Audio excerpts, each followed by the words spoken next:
Nouvelle percée managériale du directeur général de l'Institut congolais pour la conservation de la nature, le professeur Dr Cosma Wilungula met toujours le bouchée double en faveur de cet organisme public chargé de gérer la conservation ex et in situ.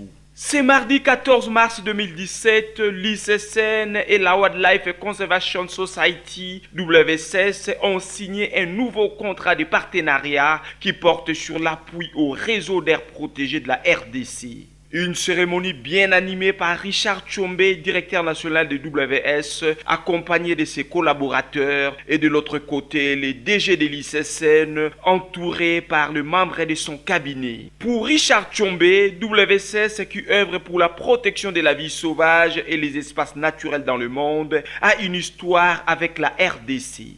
On a tout simplement renouvelé un contrat qui a été signé pour la première fois dans les années 90 et qui a une durée de 5 ans. Là, c'est le dernier qui vient de s'achever et qui a été renouvelé aujourd'hui.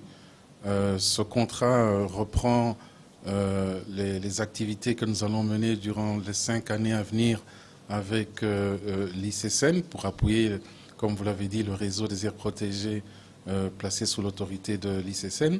Et ce contrat a la particularité d'avoir deux volets, deux grands volets. Il y avait un contrat général et un contrat particulier qui vise des sites sur lesquels nous travaillons. C'est la première fois qu'on le fait ainsi.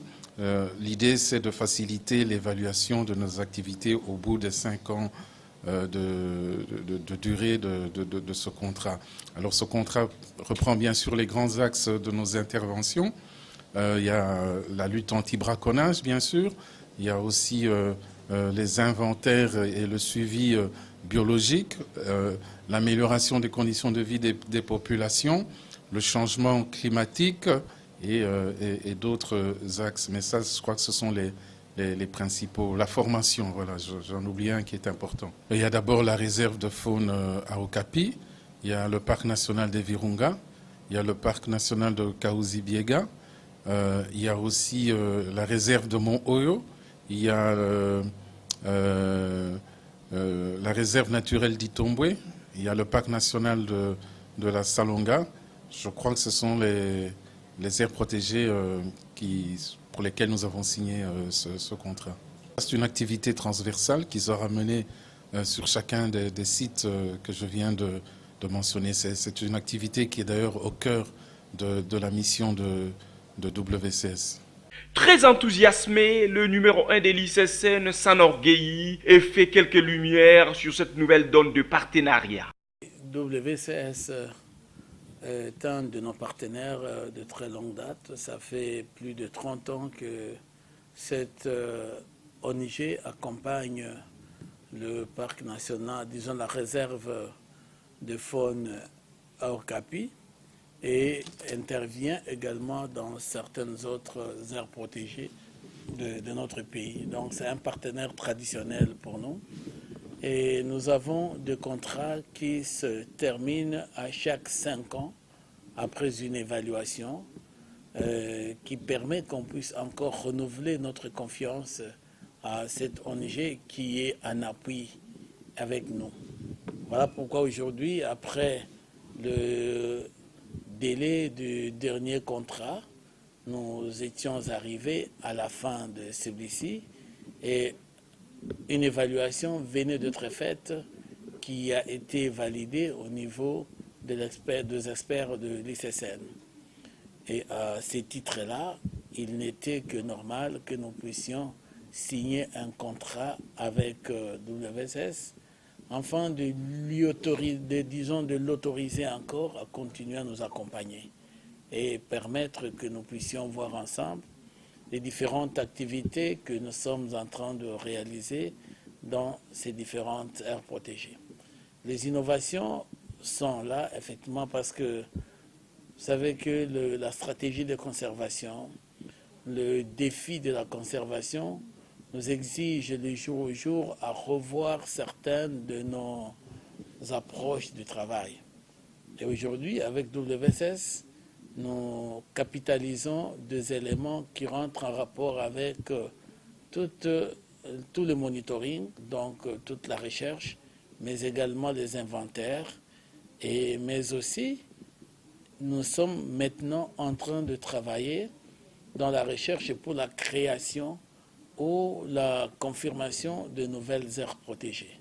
C'est le cas de la réserve qui va être la réserve de Luama-Kabobo, parce que le domaine de chasse de Luama existe déjà depuis un certain temps, mais avec les études produites par WSS dans la province du Tanganyika, il y a une aire protégée déjà localement qui a été constituée, ça s'appelle Kabobo, et cela va devoir aujourd'hui être consolidé et être relevé dans son statut pour devenir une réserve naturelle de Luama Kabobo. Donc c'est un peu tout ça, c'est avec WSS que nous sommes en train de finaliser le processus de la réserve de Nganja qui est aussi nouvellement créée dans la province du Sud Kivu. Et c'est ça qui est très important pour arriver à confirmer toutes ces nouvelles approches, mais également à apprécier dans ces études-là le fait que nos amis venaient aussi de découvrir une nouvelle plante dont nous attendons en fait le résultat de toutes les analyses de cette plante, toute l'étude biologique de cette plante. Et dès que les choses seront suffisamment terminées et clôturées, nous allons avoir l'opportunité de pouvoir officiellement et publiquement l'annoncer au public, non seulement de la RDC, mais au public, effectivement, de toute la communauté nationale et internationale.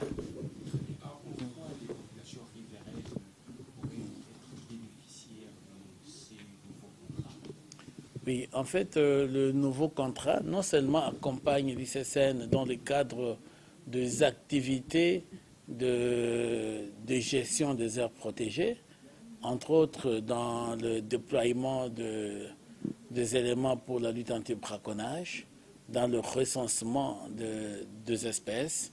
Vous avez suivi les inventaires que nous avons faits au niveau des Kaouzi-Biega ou dans d'autres parcs, dans la recherche. En fait, tout ce qui est des suivis biologiques, entre autres pour poser des colliers sur certaines espèces comme des lions au parc des Virunga, qui avaient connu cela, ou d'autres espèces au niveau des autres parcs, mais également, nous pensons qu'il était plus que temps que nous puissions voir comment diversifier nos activités avec WSS au niveau de tous ces territoires où nous sommes en train d'opérer. Mais les populations trouvent leur compte dans quel cadre? Vous savez que WSS est une organisation, une ONG privée et qui travaille avec les populations. Lorsqu'ils doivent aller dans des inventaires, lorsqu'ils doivent intervenir dans le monitoring sous tous ces ordres, lorsqu'ils doivent intervenir même dans la délimitation participative. Ça signifie déterminer les limites des parcs avec le consentement de la population. Ils sont en train de travailler avec ces populations. Mais également dans les solutions alternatives qu'on doit pouvoir apporter à la population. Ils sont aussi impliqués dans ce cadre. La sensibilisation de la population pour adhérer au processus de classement ou de création des aires protégées ou de gestion des aires protégées, mais également l'appui à des petites activités au niveau de population dans beaucoup d'autres villages qui sont riverains au parc. Dans toutes ces différentes activités, la population trouve leur compte en travaillant avec nous et avec WCS. Et eux assurent ça parce qu'ils ont un financement normalement qui appuie beaucoup plus le paysage ou le landscape. Et dans cet appui de landscape ou de paysage, effectivement, il y a des populations, il y a des communautés qui bénéficient de cet encadrement, tant au niveau de ces activités alternatives ou compensatrices, tant au niveau également de leur contribution comme main-d'œuvre dans les différentes activités qui se réalisent tant dans les parcs qu'autour du parc. Oui, en fait, c'est ça un tout petit peu la différence, parce que les ONG qui sont principalement des ONG de mise en œuvre de certains projets n'ont pas souvent un budget défini au départ. Voilà, lorsque nous travaillons avec nos partenaires, nous en distinguons de 3 catégories. Nous avons beaucoup plus de chiffres définis pour le projet lorsqu'il s'agit de nos bailleurs et que le bailleur qui intervienne pour couvrir un projet quelconque. Et dans ces cas-là, ils apportent et nous soutiennent dans un projet avec des chiffres à l'appui pour pouvoir couvrir les activités de ce projet. Mais quand il s'agit des ONG qui sont principalement des ONG de mise en œuvre, ils peuvent avoir un peu de leur financement propre, qui sont des financements pas assez importants, mais également ils mettent en œuvre à leur tour des financements qui sont apportés à l'ICCN par de multiples bailleurs de fonds. Et c'est ainsi qu'eux restent durant assez longtemps, que je vous parle de 30 ans que nous sommes avec WSS, ça signifie que c'est à des périodes de différents échelonnements de financement que nous avons. Et même quand on n'a pas un financement, et ils peuvent continuer à assurer certaines activités dans le parc avec le moyen de bord dont ils disposent. Donc il y aura effectivement des chiffres selon le site où ils opèrent et suivant pratiquement le niveau de projet qu'ils seront en train de réaliser dans le parc donné. Mais le contrat d'appui dont on leur donne, c'est un contrat qui définit clairement qu'ils sont partenaires et qu'ils ont mandat et autorisation de nous accompagner dans les différents parcs et dans nos différentes activités. Voilà en fait ces types de collaboration que nous avons avec WCS. Mais lorsqu'on atteindra d'autres types de collaboration, effectivement, il y a là où nous sommes tenus de leur exiger de présenter ce dont ils ont comme budget. Et même dans les petites activités, avant que ça commence, nous avons, disons, nous l'appelons un document d'appui qui est un support réel, que nous appelons le plan opérationnel. Donc, ce tableau de bord qui retiennent toutes les activités à réaliser dans une aire protégée devra porter et l'activité et les budgets qui pourra y être alloués. Et dans tous les sites où ils interviennent, ensemble avec les autres, ils ont également une rubrique où ils définissent la part de leur budget dans l'activité précise qu'ils doivent pouvoir exécuter dans ces sites-là. Le mariage entre l'ICCN et WCS est une longue histoire, faite des actions de conservation et d'éducation scientifique qui doit obligatoirement inspirer les générations futures.